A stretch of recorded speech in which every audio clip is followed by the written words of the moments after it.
সালামু আলাইকুম। যারা পাকিস্তানপন্থী ফলোয়ার আছেন, মানে বাংলাদেশে এই মুহূর্তে দুইটা দেশের পন্থী আছে, আর আমার মতন মেড ইন বাংলাদেশ, অন্তরে প্রাণে বাংলাদেশ, এই সংখ্যা কমই আছে।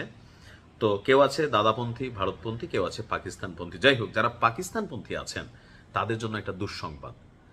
পাকিস্তান ভেঙে নতুন একটা রাষ্ট্র তৈরির মোটামুটি একটা মানচিত্র, একটা নকশা, একটা পতাকা, একটা জাতীয় নেতৃত্ব, মোটামুটি সব কিছু রেডি। অনেকেই যারা এই খবরটার উপর নজর রাখছেন, আপনাদের নিশ্চয়ই খেয়াল থাকার কথা, বেলুচিস্তান, পাকিস্তানের মধ্যে একটা বিশাল অংশ জুড়ে আছে বেলুচিস্তান। অর্থাৎ ভারত এবং পাকিস্তানের যে রাষ্ট্র নির্মাণের সিস্টেম, আমি যদি সহজ ভাষায় বুঝাই, ওইখানে হচ্ছে ধরেন প্রদেশ ভিত্তিক একটা সিস্টেম। অর্থাৎ পশ্চিমবঙ্গ, সেখানে মমতা দিদি দীর্ঘদিন রাজত্ব করছেন, নতুন আরেকজন আসছেন, ওই একটা সরকার নির্বাচিত হয়, ওই সরকার আবার কেন্দ্রীয় সরকার মোদির কাছে কানেক্টেড থাকে।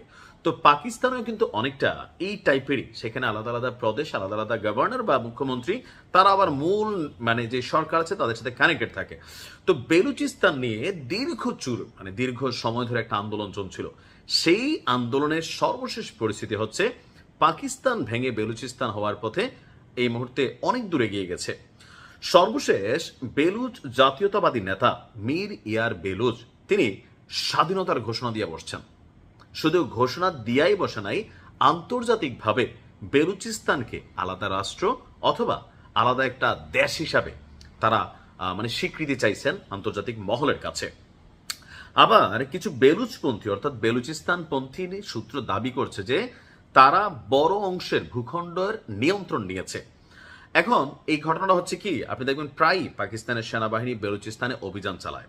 আর এটার মেইন কারণ হচ্ছে বেলুচিস্তানের একটা নিজস্ব মানে সামরিক বাহিনীর মতো আছে, যেটা সরকারি না। ওই বাহিনীটার সাথে সরকারি সেনাবাহিনী যারা আছে তাদের কিন্তু প্রায় সংঘর্ষ হয়। আপনি দেখুন মাঝে মাঝে মারা যায়, সেনাবাহিনী অভিযান চালাবার। বেলুচের যে বাহিনীটা আছে তারাও কিন্তু যথেষ্ট শক্তিশালী। পাকিস্তান অনেক সময় দাবি করে এদেরকে ভারত পেছন থেকে আসলে এখানে মেশিনারি সাপ্লাই থেকে শুরু করে অনেক কিছু, এটা আসলে তারা এখানে কানেক্টিভিটি তৈরি করে পাকিস্তান থেকে বেলুচিস্তানকে আলাদা করতে চাইছে। কেন? পাকিস্তান যেমন বলে যে কাশ্মীরকে, আমরা যেমন কাশ্মীর ইস্যুতে কথা বলি যে কাশ্মীরকে স্বাধীন রাষ্ট্র করে দাও, কাশ্মীর ভারতের অংশ না, মুসলিমদের সংখ্যাগরিষ্ঠতা বেশি, তদ্রুপ ভারতও বেলুচিস্তানের এই আন্দোলনকে কাজে লাগিয়ে বেলুচিস্তানকে পাকিস্তান থেকে পৃথক করে সেখানে নতুন আরেকটা রাষ্ট্র করলে এটা ভারতের জন্য লাভজনক হবে, কারণ ভারত সেখানে বিনিয়োগ করবে। তো দেখেন, ইন্টারন্যাশনাল খেলা কিন্তু এক একজন এক একভাবে সেখানে করছে। এখন এই আন্দোলনটা আসলে কবে থেকে চলছে? 1947 সালে ব্রিটিশ শাসনের অবসানের পর কালাত নামে একটি দেশীয় রাজ্য স্বাধীনতার দাবি করছিল, অর্থাৎ 1947। পরে 1948 সালে তারা পাকিস্তানের অন্তর্ভুক্ত হয়। ওই অন্তর্ভুক্তি কি স্বেচ্ছায় হয়েছিল নাকি ব্রিটিশরা চাপের মুখে করায় নিয়েছিল? বা ওই মুহূর্তে 1947 সালে যখন ব্রিটিশরা ভারতীয় উপমহাদেশ ছেড়ে চলে যায়, তখন ভারত পাকিস্তান দুইটা রাষ্ট্রের জন্ম হয়, খেয়াল আছে তো, তাই না? বাংলাদেশ তখন তৈরি হয়নি। তো এরপরে আপনার 1948 থেকে বিভিন্ন সময় বিদ্রোহ হয়েছে, লাইক 1948, আবার 1958 থেকে 59, 1962 থেকে 63, 1973 থেকে 77, 2004 থেকে আপনার এ পর্যন্ত ধাপে ধাপে বিভিন্ন সময় এই আন্দোলনটা চলমান ছিল। এখন কেন বেলুচরা চায় আলাদা একটা রাষ্ট্র করতে? প্রাকৃতিক গ্যাস, তামা, স্বর্ণের এখানে বিশাল একটা সম্পদ এখানে আছে।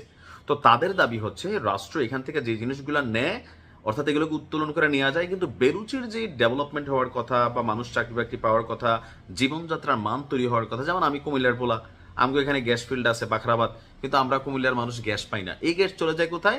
এটা শিল্পাঞ্চলে চলে যায়। তো বেলুচরা মনে করে আমার এলাকার জিনিস নিয়ে রাষ্ট্র ধনী হইতেছে, যারা মানে শিল্পপতি আরো পয়সাওয়ালা হচ্ছে, কিন্তু আমরা কেন গরিব থাকবো? এটা একটা বৈষম্যের ইস্যু।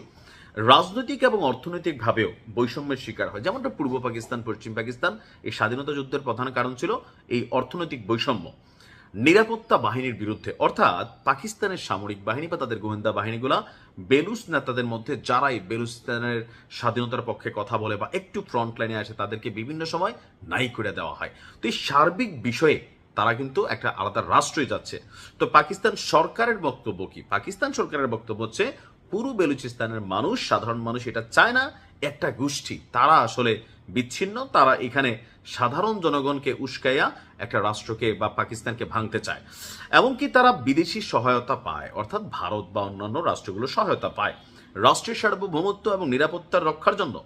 সামরিক অভিযান পরিচালিত হচ্ছে। তো এই মুহূর্তে অতীতের বিভিন্ন সময়ের তুলনায় বেলুচিস্তান স্বাধীনতার দিকে অনেক দূর এগিয়ে। তবে আমি জানি এটা কখনোই হবে না, পাকিস্তান হইতে দিবে না। এটাই হচ্ছে রিয়েলিটি। দেখা যাক তারপরে কি হয়। ভালো থাকুন। আসসালামু আলাইকুম।